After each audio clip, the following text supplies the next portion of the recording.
is the wild Amazon.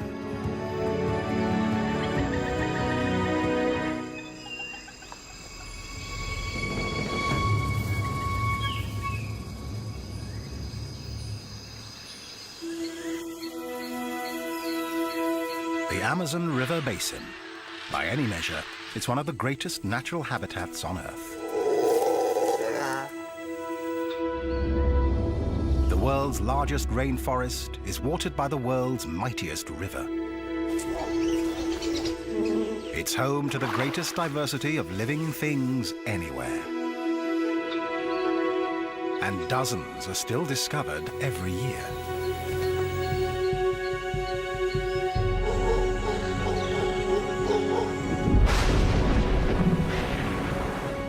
But the Amazon is changing fast, threatening the animals and plants that have thrived here for millions of years. Their future hangs in the balance.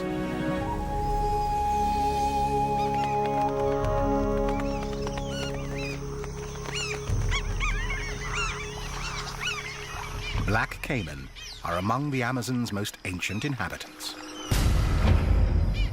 These living fossils have remained almost unchanged since the time of dinosaurs.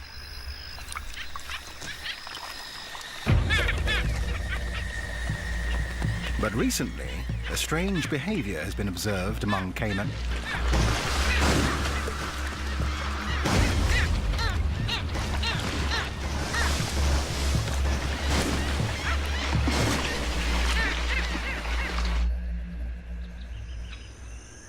It happens during the dry season.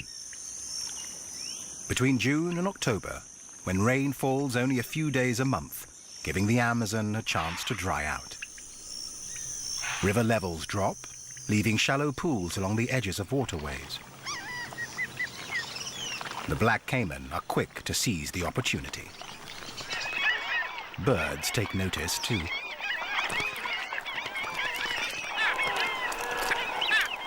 Black skimmers move inland from the coast, and egrets gather by the hundreds. They are all here for one thing. The fishing is excellent. The pools have stranded huge shoals of fish, and the Amazon's largest predator closes in. During the dry season, the caiman gather in large numbers. But what they do next is even more extraordinary.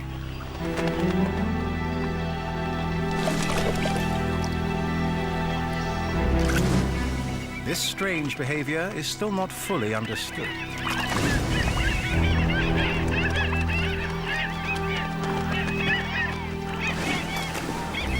Caiman are known to jump and slap the water as part of a mating display. But here, it's transformed into a synchronized and deadly ballet.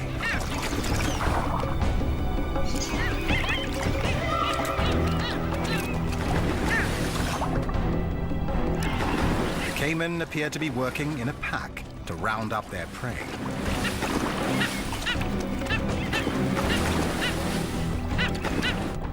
Panicked fish are caught by the hungry jaws. Those that escape are picked off by the egrets probing the shallows, and skimmers targeting the surface. The fish don't stand a chance.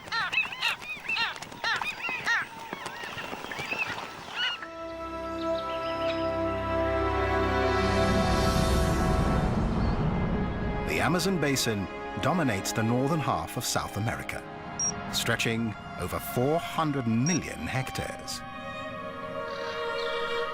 Weaving through this hothouse of weird and wonderful life is the Amazon River itself, flowing for more than 6,000 kilometers.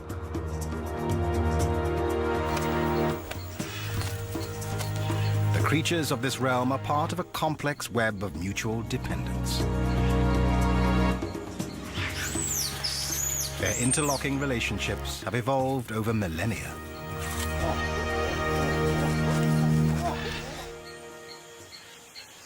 One of the strangest and most mysterious involves a very small frog and a very large spider. It is behavior rarely seen before. This dotted humming frog lives on the forest floor, a dangerous place, full of potential predators, including this burrowing tarantula spider. This nocturnal hunter, with a leg span of up to 16 centimeters, can easily catch mice and even small birds. It kills by injecting its prey with venom.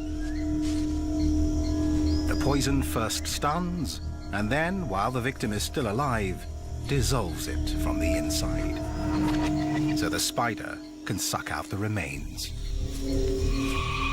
Any creature would be keen to avoid such a fate. It seems the little dotted humming frog has made a fatal error in its choice of refuge. A tarantula's lair is a potential death trap, especially one filled with hungry babies.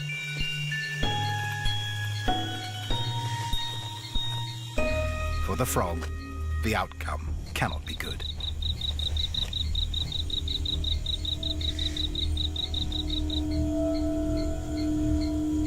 Once it's within range, the spider will pounce and inject its deadly dose of venom.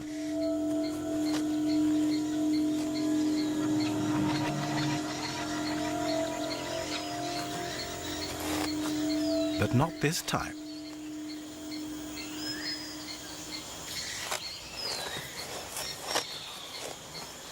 Hairs on the spider's legs allow her to detect chemicals on the frog's skin.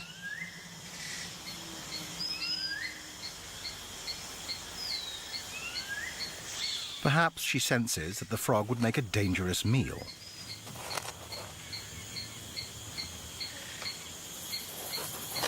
So why welcome it into her burrow? It seems this is a mutually beneficial arrangement. Frogs eat ants, which in turn prey on spider eggs and spiderlings. And for the frog, there's total protection. No other predator would dare take on this mother or her babies.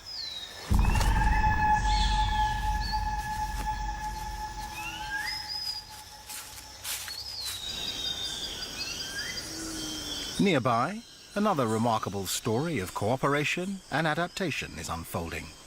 It involves a tree, a bee, and a razor-toothed rodent. A forest plant and two animals earn South American economies millions of dollars a year by doing what comes naturally. Brazil nuts really do come from Brazil, and most grow wild in the Amazon. But they depend on pollinators that have evolved with the necessary skills. The Brazil nut tree's pale, fleshy flowers have tightly wrapped petals. Prying them apart to reach the nectar inside takes a lot of muscle. Only the biggest and strongest bees can do it. For its efforts, the bee is rewarded with a sip of nectar. But as it struggles with the flower, it's also dusted with pollen. When the bee visits other Brazil nut flowers, the pollen shakes loose, the bee gets a meal, and the flowers are fertilized.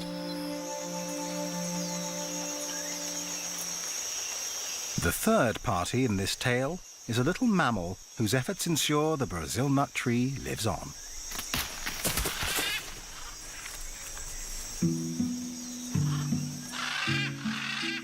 An agouti is one of the few creatures in the rainforest with strong enough teeth to break the outer shell of the seed pod.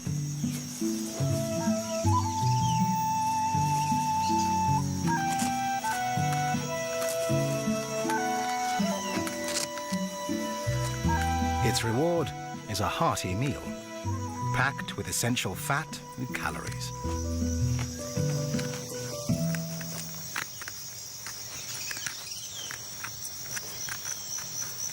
A single pod can contain up to 25 nuts. Way too many for the agouti to eat in one meal.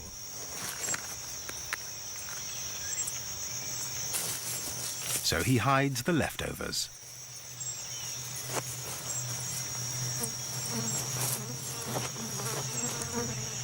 The agouti buries his treasure all over the forest. Some nuts will remain in the ground to germinate and grow into the next generation of Brazil nut trees. Ancient relationships like these are essential to the life of the Amazon. They have made the forest what it is today. But can they endure as the forest changes around them? Much of the Amazon basin lies in Brazil, where deforestation is a major problem. Trees are being burned to clear land for farming and cut down to meet the demand for lumber. Up to 80% of the logging is illegal. Now the forest may have a fighting chance with the help of an armed task force. The government has declared war on the illegal loggers.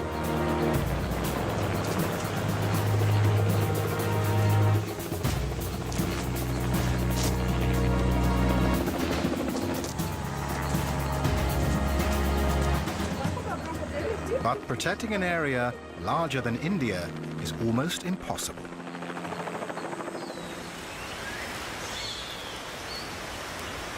Every day, the Amazon still loses 19 square kilometers of forest. And besides the trees, much more is lost. A complex living community filled with undiscovered secrets that could benefit all mankind. Among its other wonders, the Amazon is the world's medicine chest. Scientists already know that over a quarter of the active ingredients in cancer-fighting drugs come from the rainforests, even though they have only tested 1% of the plants. Some plants are packed with deadly compounds. They're the source for poisons like cyanide and addictive drugs like nicotine and cocaine. Countless other plants use poisons as chemical defenses. Unripe forest fruits are bitter, toxic, and normally indigestible. But macaws have little to eat during the dry season. They use their strong beaks and agile claws to extract whatever nourishment they can.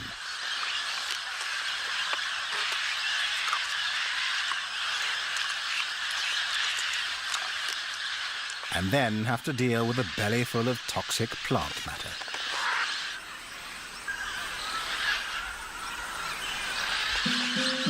Like other parrots, they have found a solution.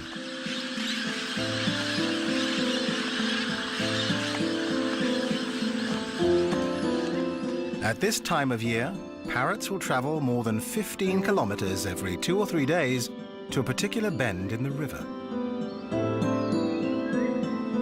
They're heading for clay banks, exposed by the river as it dries and recedes. Somehow, the birds have learned over time that clay neutralizes the toxins in their diet, which makes it an essential ingredient for surviving the dry season.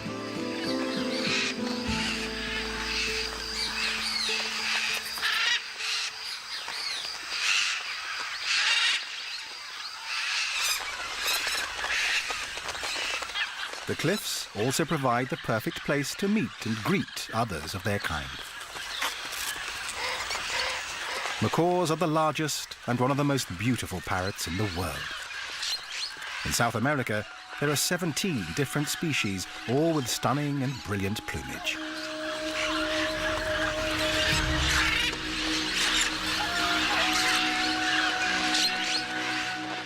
Highly intelligent and extremely sociable, they travel together in large flocks as they search for food.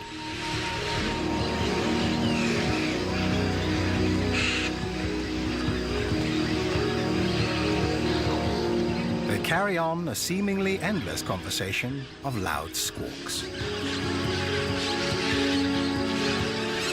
Socializing is more than a way to pass the time.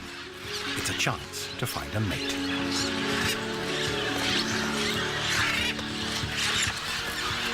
For macaws, this is an important choice. They mate for life. A faithful partnership that can last for 50 years. Macaws aren't the only creatures that must deal with plants that are poisonous, tasteless, or just difficult to eat. It's a common problem here, the plant's defense against voracious vegetarians. But few creatures are as ingenious as the Amazon's most numerous inhabitants, ants. The leaf-cutter ants have been hard at work here for over 50 million years.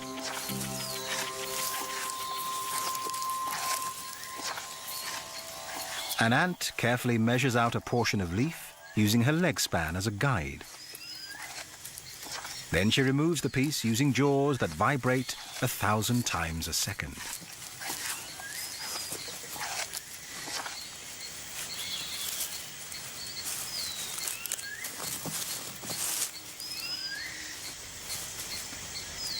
Leafcutter ants have an elaborate caste system defined by the size of the ant.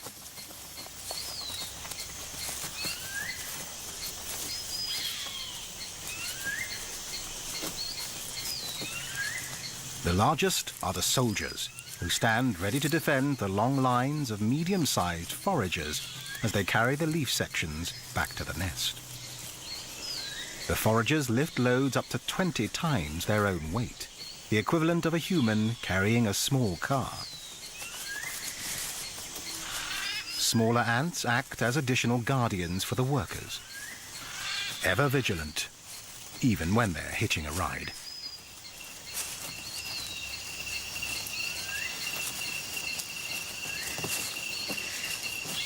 The leafcutter's underground nest can measure over 15 meters in diameter and be up to 5 meters deep.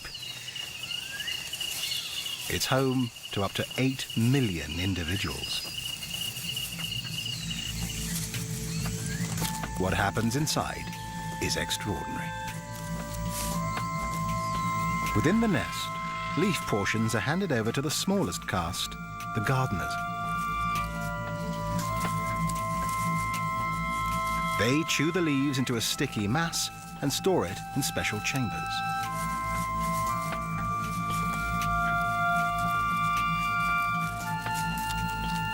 Another chamber houses the colony's most precious possession, an edible fungus. A gardener cuts off a piece of the fungus and carries it to the new stash. In no time, it will begin to grow on the leaves. It's this fungus, not the leaves, that feeds the ants. And they cultivate it as carefully as any human gardeners. It's an amazing adaptation, one that has taken millions of years to perfect.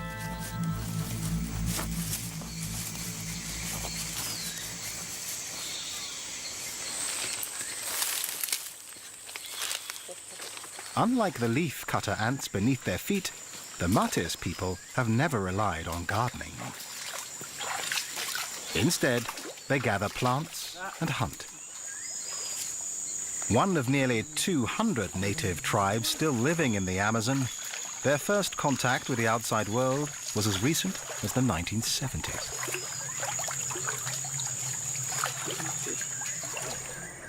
Since then, an estimated third of their population have been wiped out by Western diseases. And the survivors now live in the protection of a national park.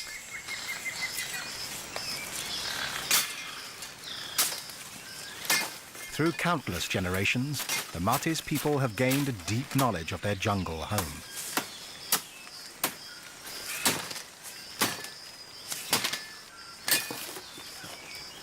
They understand how to make use of the poisonous plants around them. The bark of a liana is essential to their survival.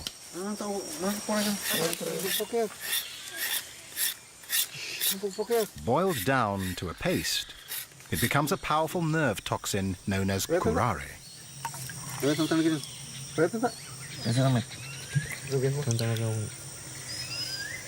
Curare can act in seconds, paralyzing chest muscles and suffocating victims to death. For the Martis, it makes a perfect weapon for catching the fast and nimble monkeys whose meat they prize.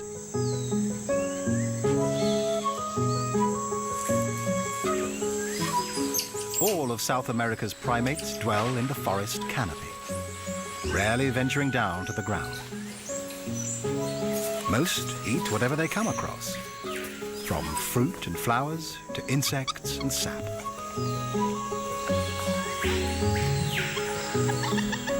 In Brazil alone, there are over 100 different kinds of monkey, more than any other region in the world.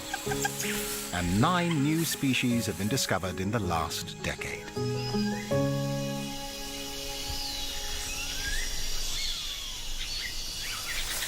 Common squirrel monkeys are one of the most successful. They're found throughout the Amazon.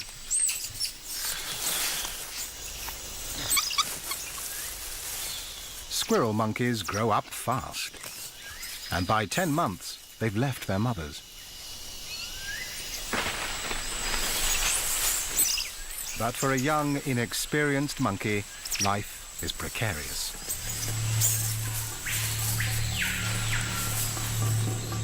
There is danger lurking in the forest.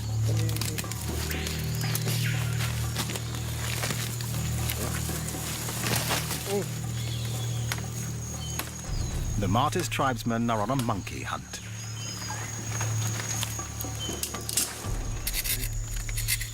They've already prepared the tips of their arrows with curare. But catching a fast-moving target takes more than a lethal weapon. So they turn once more to the forest plants to gain an advantage.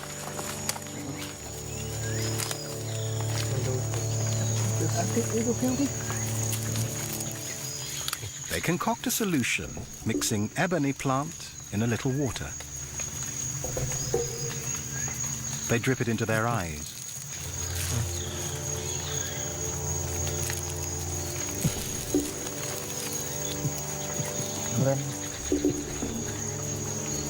The procedure is excruciatingly painful. But they believe it will sharpen their eyesight and heighten their senses, endowing them with the stealth of the forest creatures and enabling them to move silently as shadows across the jungle floor.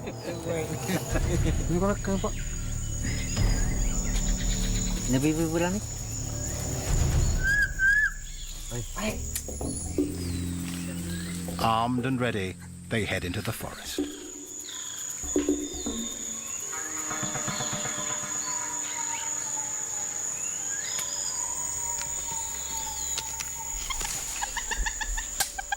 Deep in the forest, the young squirrel monkey has been distracted by an insect snack. He's fallen behind the rest of the troop.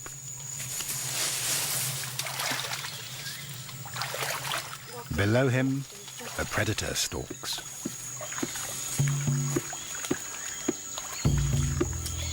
The Martis hunters are on his tail. His speed and agility make him a difficult target.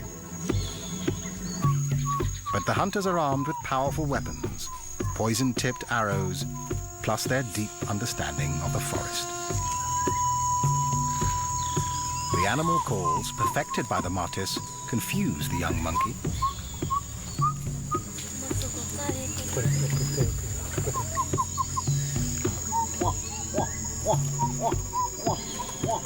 He's naturally inquisitive and moves closer to the calls. A fatal mistake.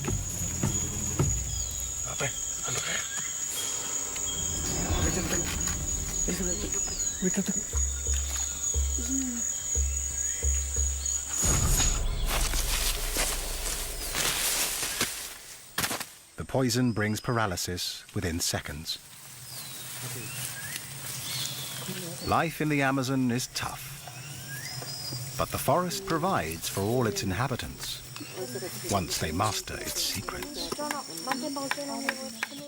But most of the creatures they share the forest with have been here much longer. One of the weirdest has lived here for 3 million years. It lumbers through the undergrowth, a 1-meter-high plant eater, a close relative of the rhino and the horse, with a snout like an elephant's trunk. This is the tapir. It's well equipped for a life of browsing.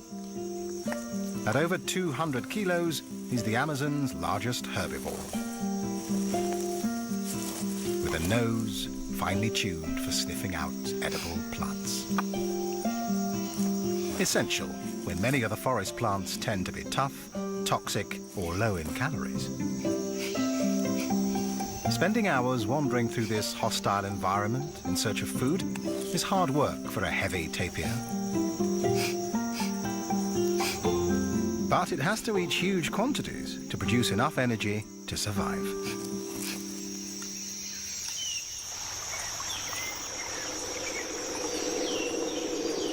Some animals find a meal by hardly moving at all. A nearby stream looks peaceful, but appearances are deceiving. Camouflaged body armor is a useful asset for an ambush predator. Hidden in the leaf-littered shallows, it waits patiently for an opportunity.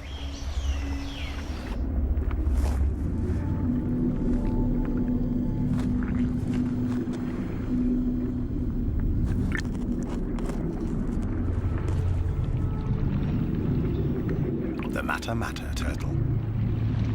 This bizarre creature has been polishing its deadly tactics for millennia. Its name, Mata-Mata, simply means kill. It remains motionless. But as a reptile, it must breathe air. The Mata-Mata does that by extending its specially adapted neck, moving slowly to avoid detection.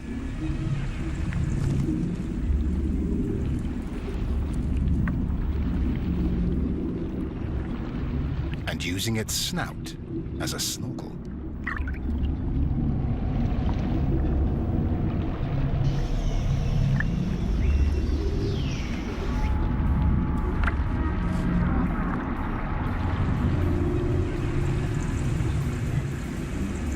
When a fish gets close enough, the Mata-Mata opens its huge mouth, creating a vacuum.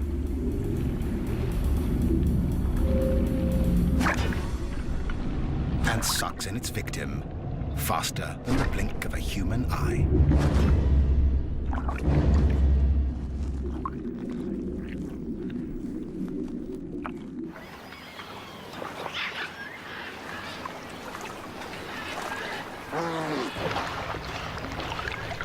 Farther down the river, an unlikely resident of the Amazon waterways abandons the shrinking lagoons of the dry season and heads into open, deeper waters.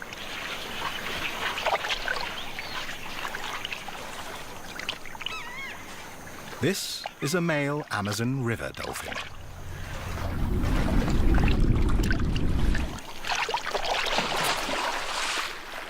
Most dolphins live in salt water, but this species adapted to the rivers long ago.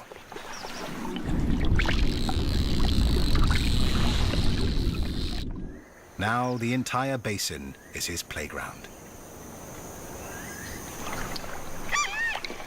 Like other dolphins, he uses sonar to hunt. That comes in handy in these murky waters. But unlike his marine cousins, unfused bones in his neck make it much more flexible.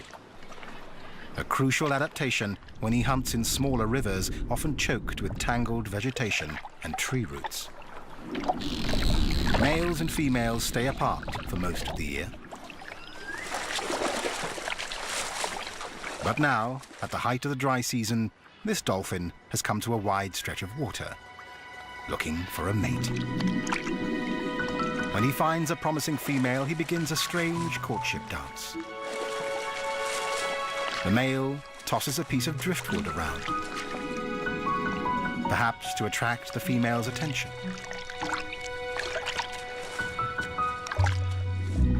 If she accepts him, the pair will mate.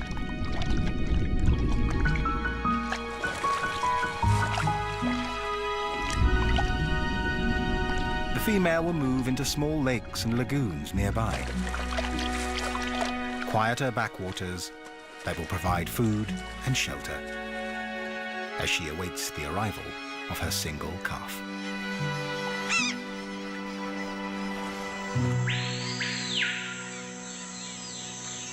Towards the end of the dry season, the river levels are at their lowest, exposing broad sandbanks.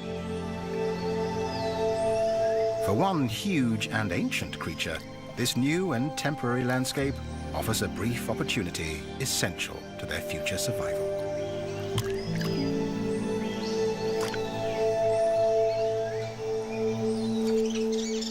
Female giant Amazon river turtles are on the move. They're powerful swimmers and may travel great distances. The females come to the same stretches of the river year after year. They search for the highest spots on the beaches to lay their eggs. Finely grained sand makes these banks perfect for laying eggs. More than a meter long and weighing up to 90 kilos, the giant females drag themselves out of the water to bask in the sun. The temperature of the sand rises during the heat of the day. The hot sand will act like an incubator, speeding up the growth of the eggs. But it's dangerous.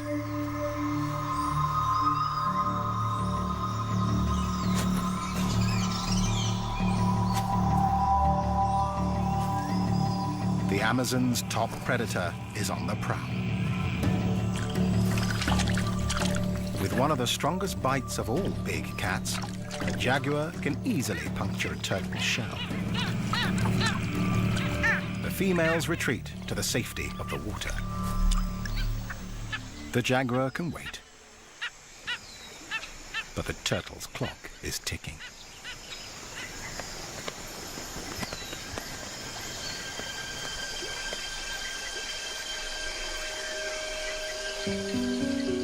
Under cover of darkness, one turtle seizes her moment.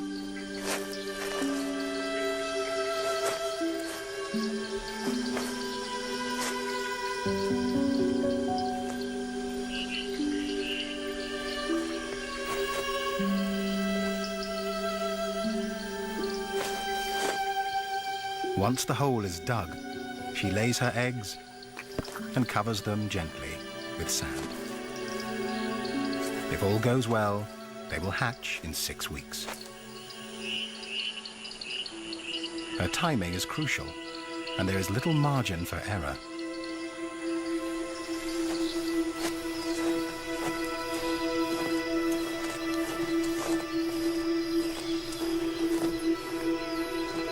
In a few weeks, the rains will return and the beaches will be washed away. The precious eggs must hatch before then.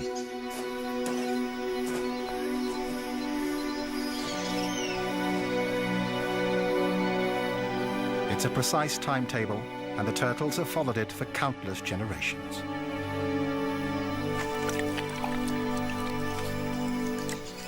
But the climate is changing here, as it is elsewhere around the globe.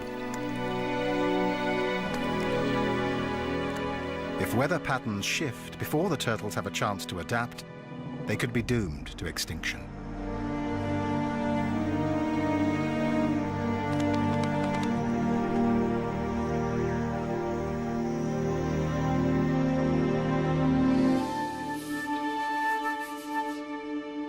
Another river dweller faces a similar climate crisis: the giant river otter. Giant river otters are rare and endangered, with fewer than 5,000 remaining in the wild. They're the largest of their kind, measuring up to 2 meters long. This family group has 10 members, headed up by Mum and Dad. They're highly social and constantly check in with each other using a variety of vocalizations. Their communication involves a complex system of sounds, scents, and postures.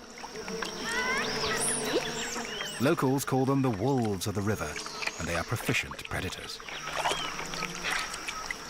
With their wing-like tails, webbed feet, and sleek fur, they're built for the water and have no problem catching enough to eat.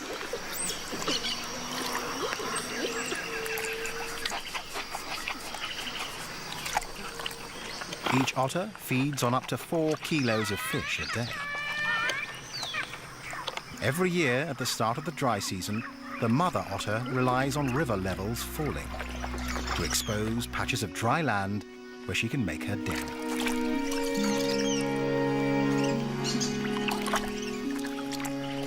These quiet backwaters provide a perfect place for young otters to learn and play. 14 weeks old, and the pups are still mastering the skills they'll need to survive. But it's a race against time. The rains are about to return, and the den will flood.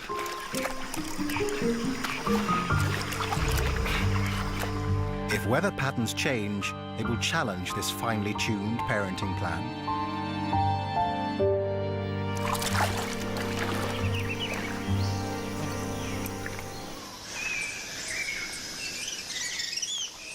One creature may be better equipped to deal with climate change. It's the world's largest freshwater fish.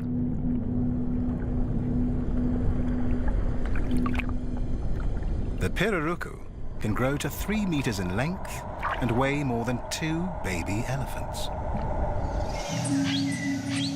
It lives in slow-moving waterways that are murky from decaying vegetation.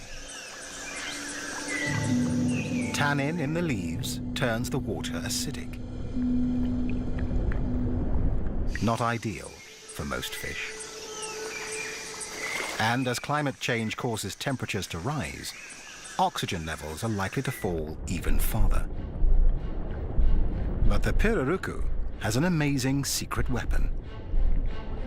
Along with its reduced gills, it has evolved with an air bladder that acts like a lung.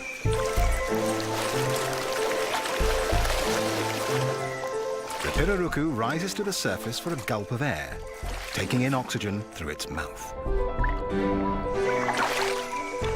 It is uniquely adapted to exploit areas avoided by other large fish. And the low oxygen levels render its smaller neighbors sluggish, making them easy targets.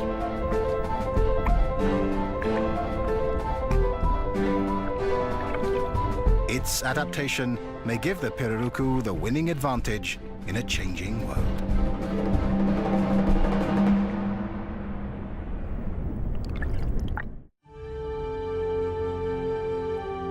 Logging in the Amazon is turning stretches of forest into islands of isolated vegetation. Every species will have to be able to move or adapt in order to survive. And not all creatures are mobile. This pale-throated sloth prefers the security of the canopy and only comes to the ground once a week to defecate. When he does, he's limited to a crawl.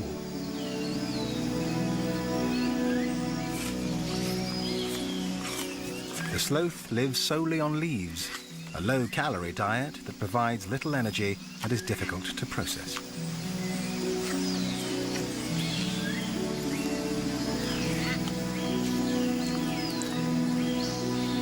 So he spends up to 18 hours a day resting and digesting.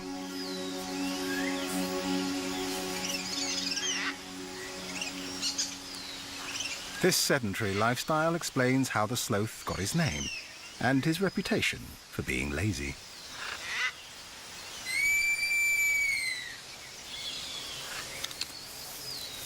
Only the calls of a nearby female get him moving. With poor eyesight, he's reliant on his other senses to find her.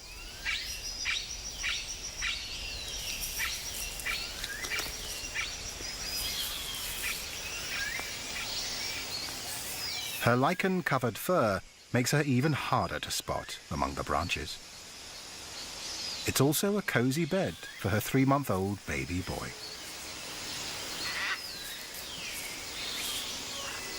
He still relies on his mother for food and protection. It will be another 5 months before he's on his own.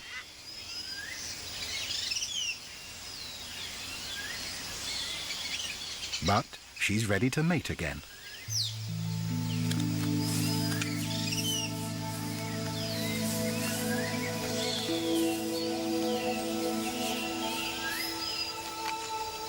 Sloth courtship is slow and graceful.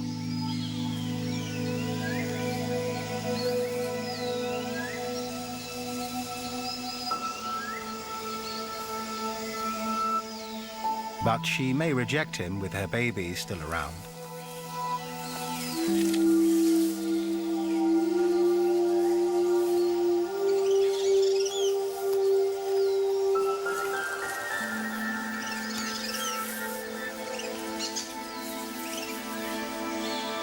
If these sloths mate successfully, the female will give birth in about 6 months, by which time her son will be independent. But what kind of future does he face?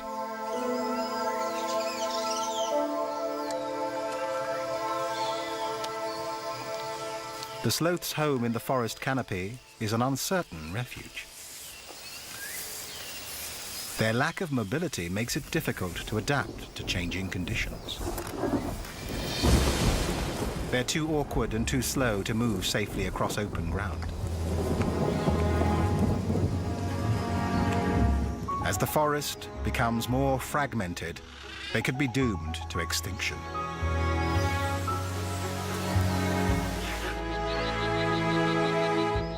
The creatures of the Amazon have developed their incredible survival strategies over millions of years. If conditions here change too rapidly because of a warming climate or a disappearing forest, many will be unable to adapt.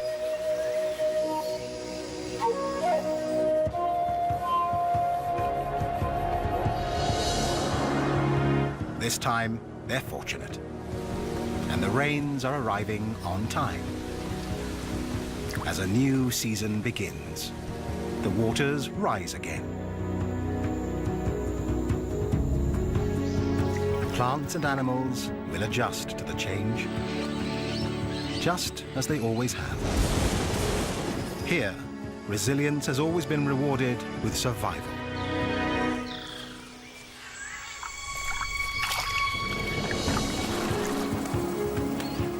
Today, as this region faces an uncertain future, only time will tell if its vast scale and dazzling bounty can ensure that the Amazon itself will survive.